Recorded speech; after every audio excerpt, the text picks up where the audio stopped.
Teka, check ko nga kung kasya ako dito. May tubig pa. Hot and cold.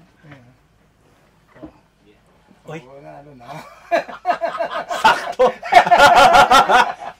Kung naninilip mo. Pinahiram tayo ni Kuya Daniel ng teardrop na isasabit natin dito kay Burdagol. Iuwi natin to sa Pangasinan. So magpapaturo tayo kay engineer. Yes sir! Ito na yung susi lahat sir. So ito yung susi niyan. Sige, kabit muna natin. Tatanggalin mo lang to. Ganun, lock lang yan. Oh. Hila. Oh. Extra lock ako dito na nilagay. Uy, magaan lang. Ibig sabihin, balansyado pag magaan. Yan. Yun, nag-lock.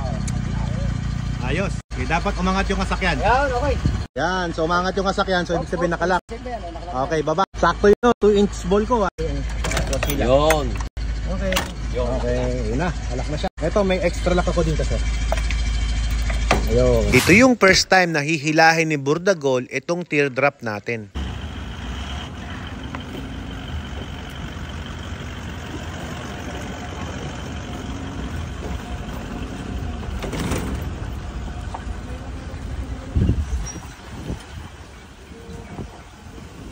Grabe, swabing-swabe lang hilahin siya ni Burdagol. Bagay na bagay din yung pangalan niyang Elegant.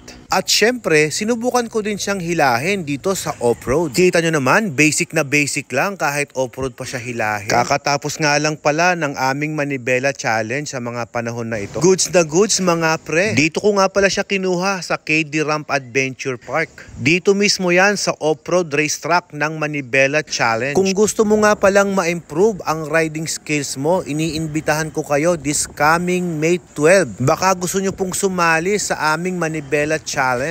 Libre lang po ang registration para sa mga participants. Sa aming Manibela Challenge ay 2 milyong piso ang ipamimigay. Pwede kayong bumuo ng group of 10. Para sumali sa challenge na ito, i-chat nyo lang po ang Manibela page natin.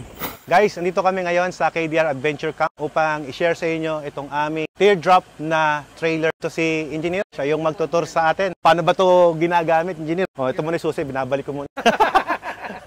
Dalawa yung susi niya. Oh, secured na secured yung gamit niya dito.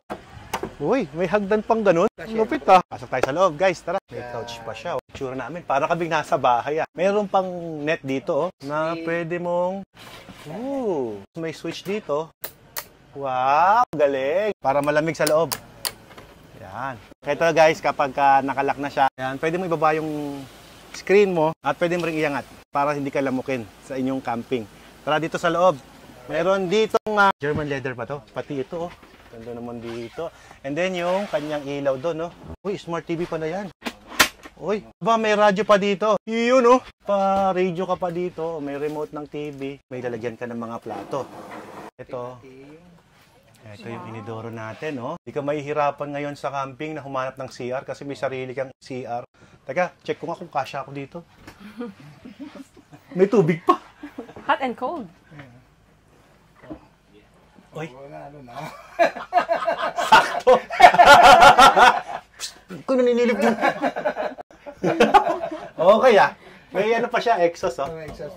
May exhaust dito, may heater, may shower dito. O, kinable tayo nila para hindi magalaw. Tsaka ano sir, may tubig talaga no? May tubig siya. Kung may gumagamit dito ah. Electric po yung ating ito. Ito yung may blender na sir. Para So pag flush mo, gagrind niya po, diretso na sa lusaw na siya. Induction cooker ito. Opo, tapos meron tayo. May tubig ba? Gumagana ba to? Opo, gumagana. May air condition din? Opo, 1 HP So, po yan. 1 HP, so 220 volts. Opo, normal, normal. Ito, lahat ng surround ilaw na yan, 12 volts. Kung ikaw meron ka palang motor na isasampa, pwede rin. Matibay din, pwede motor. Stop light, park light, and signal light. Kapag ka natutulog ka, gusto mo stable pa rin, para kang nasa kama lang. May mga paa. Oh, may internet pa. Yan po yung outlet natin. Oh, may 220 outlet, tapos meron ka pang radio frequency dito. Opo, yun po. Ayun, bumababa pa lang gano'n. Madali rin siyang itabi. Ang galing, hindi na mo na kailangan i-jack. Ano po itong material na ginamit dito? Parang lata na talaga. Parang Lata. Ito no? Maganda yung finish. Tapos sir, naglagay din kayo ng engineer, water line. So dito ka maglalagay ngayon ng garden hose mo. Dito na pala yung yung mga gamit. Hydraulic pa siya oh. Balita ko, based on your design, kayo gagawa, di ba? Opo. Customize, pwede kayong mag-customize kung ano yung gusto ng may-ari. Ito pala yung brand na Elegant. So pwede mong i-rebrand, gawin mong kung anong brand mo, dito gagawin. Shape niya, dapat parang luha eh. Oh, teardrop. Kaya teardrop. Oo. Kaya siya tinawag na teardrop dahil sa tear shape, aerodynamic. Luluha ka talaga sa paggawa. Pero pag natapos mo, tear of joy. Kaya Yun. teardrop. Alam ko na to. Alam mo to. Wrapper disposal. Heavy duty na siya. Tibay.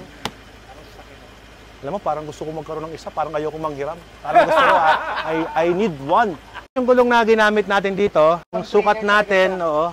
15 Heavy duty naman, bakal, rim 16, 195 by 75 rim 16. So usually, ito yung ginagamit sa mga trailer. Tingnan natin yung alog. Oo, gaya sa'yo. Siyempre, kailangan alog check, di ba? Baka sabihin na, sinesale stock natin sila eh. Oh, hindi naman namin binibenta eh, pero pag gusto nyo mag-order, Ang ganda ng mga pangilalim yan, oh. Pakikita yung mga pangilalim. Maganda yung mga pangilalim natin. yung mga pangilalim, ganda oh, solid yung pangilalim oh. Bakal yun ang maganda. Ang lupit ng pangilalim. Baka sabihin niya, sinesesto ko kayo. So, hindi ko kayo sinesesto. Pero ako, on my own opinion, kesa mag-setup ka ng sasakyan mo, mag-rig ka ng mamahaling setup sa sasakyan mo, na kapag ayaw mo na yung sasakyan mo, pag binenta mo, sasama lahat yun. Ito, kapag binenta mo yung sasakyan mo, iiwanan ka ng bahay. Good. Good investment, engineer. Thank you for building this mobile house. Tiny house na to.